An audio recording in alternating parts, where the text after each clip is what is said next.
জলবায়ু পরিবর্তন জনিত কারণে যে রিস্ক, সেটার যে ইন্ডেক্স ডেভেলপ করে, এরা এটা করে হচ্ছে এক্সট্রিম ধরে রাখছে। সেই লিজেন্ড অনুযায়ী বাংলাদেশের পজিশন হচ্ছে 7। তো কি কারণে আমরা দেখতে পাচ্ছি এই জায়গাটা, এটা হচ্ছে এখানে পৃথিবীর সবচেয়ে বড়, এবং আমাদের যে স্টর্ম সার্জ বা জলোচ্ছ্বাস হয়, এই জলোচ্ছ্বাসের কারণে কিন্তু বেশি লোকজন মারা যায়। ওভারঅল এর আওতায় এই ধরনের ওয়ার্কশপের মূল উদ্দেশ্যই হলো এই যে ওয়ার্নিং, সতর্ক বার্তা মানুষের দোরগোড়ায় কিভাবে পৌঁছে দেব, হ্যাঁ, এটাই মূল উদ্দেশ্য।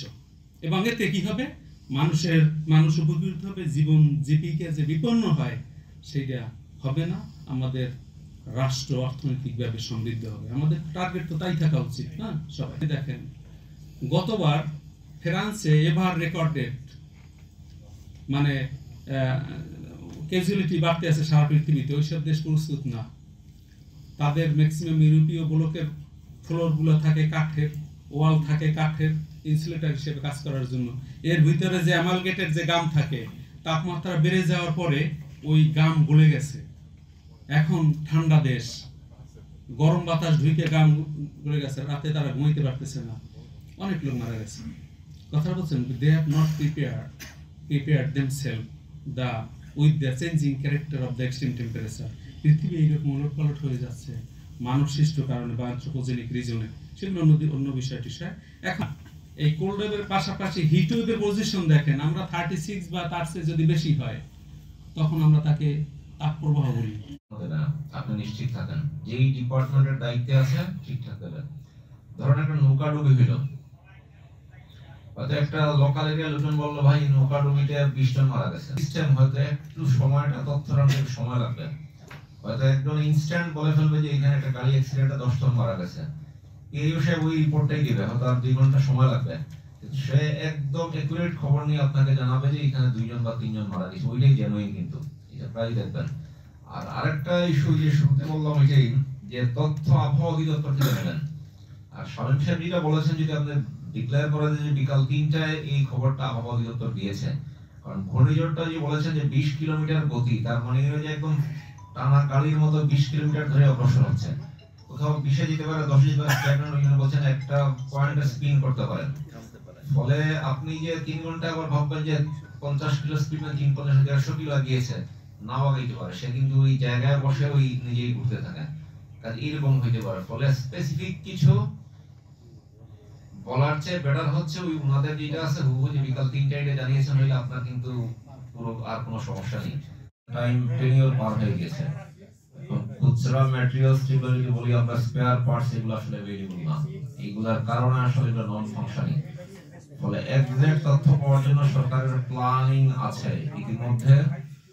মানে প্রাইমারি যে কথাবার্তা হয়েছে, প্রায় 250 কোটি টাকার মতো প্রয়োজন হবে এই 3টা ইনস্টলেশনের জন্য।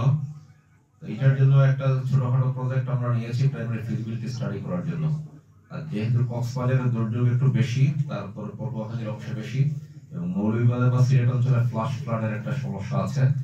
ফলে আরো একটু সময় আমাদের প্রয়োজন হবে পুরোপুরি মানে এই তথ্যগুলো এক্সাক্ট নেওয়ার জন্য। এগুলো রেঞ্জ মনে হয় 200-250 কিলো না, তাহলে আমার পুরো বাংলাদেশ এবং বাংলাদেশের ডেসেন্ট এরিয়াগুলো কিন্তু কভারেজের মধ্যে চলে আসবে। এটা হচ্ছে একটা ইস্যু। ব্যবস্থা নেওয়া যায় না, সম্ভব হয় না। একজন একটা লিখে দিয়ে দিল, এখন কিছু যদি ভুল তথ্য দেয়, মিথ্যা তথ্য দেয়, সেই ক্ষেত্রে সরকারি প্রেস কাউন্সিলে যাওয়ার একটা সুযোগ আছে, যে কোনো একটা তথ্য ইনফরমেশন ভুল দিয়েছেন, মিথ্যা দিয়েছেন।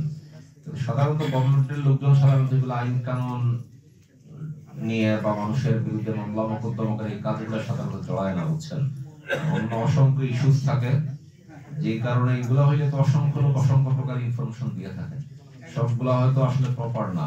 একটা পানি দিয়ে খালে গোসল করেছে, দেখা গেল ওইটার মধ্যে স্যালাইন আছে, লবণাক্ততা আছে।